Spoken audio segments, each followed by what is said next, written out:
नम्रता, अंबर, आलोक, वरद, वनिता, समीर, शर्वरी, शेखर, समीरा, मानसी, माधवी हे शब्द अकार विल्हे प्रमाणे लावा.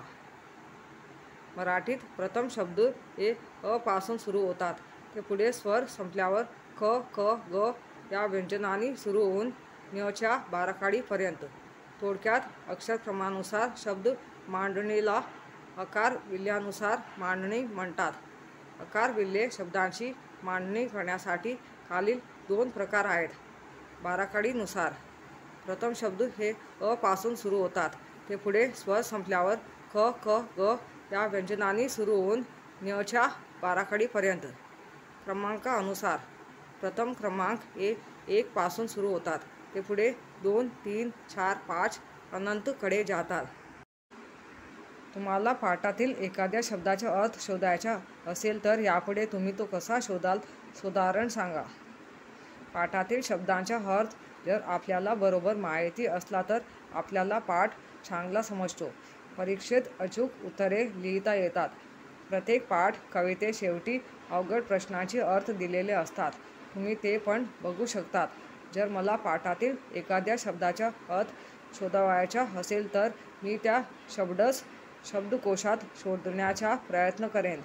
तिथे असलेल्या असंख्य शब्दांमध्ये माझा शब्द शोधण्यासाठी मी अक्षरांच्या क्रमाने पाहीन.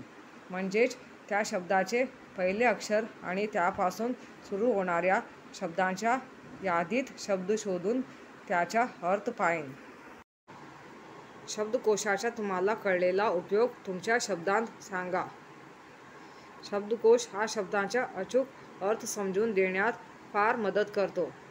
कित्येकदा एकाच शब्दाचे अनेक अर्थ असतात, परंतु बरोबर अर्थबोध होण्यासाठी आपल्याला त्याचा अचूक अर्थ माहीत असणे आवश्यक आहे. अक्षरांच्या क्रमानुसार शब्दांची मांडणी शब्दकोशात केलेली असते. त्यामुळे तो शब्द सुलभरित्या शोधण्यास मदत होते. शब्दकोशात त्याच्या समानार्थी शब्द, अर्थ आणि उच्चार दिलेले असतात, ज्याची आपल्याला फार मदत होते. शब्दकोशासंबंधी खालील मुद्द्यांना धरून परिच्छेद तयार करा. शब्दकोशाचा उपयोग. शब्दकोशात आपण नवीन शब्दांचे अर्थ पाहू शकतो. त्यात प्रमाण उच्चार असतात. तेही आपणास कळतात. एकाच शब्दाचे अनेक अर्थ असतात. संदर्भानुसार कोणता अर्थ घेणे उचित आहे ते कळू शकते. काही शब्दांचे अर्थ लिहूनही संकल्पना स्पष्ट होत नाही. त्याकरिता अर्थाचे स्पष्टीकरण करणारी चित्रेही दिलेली असतात.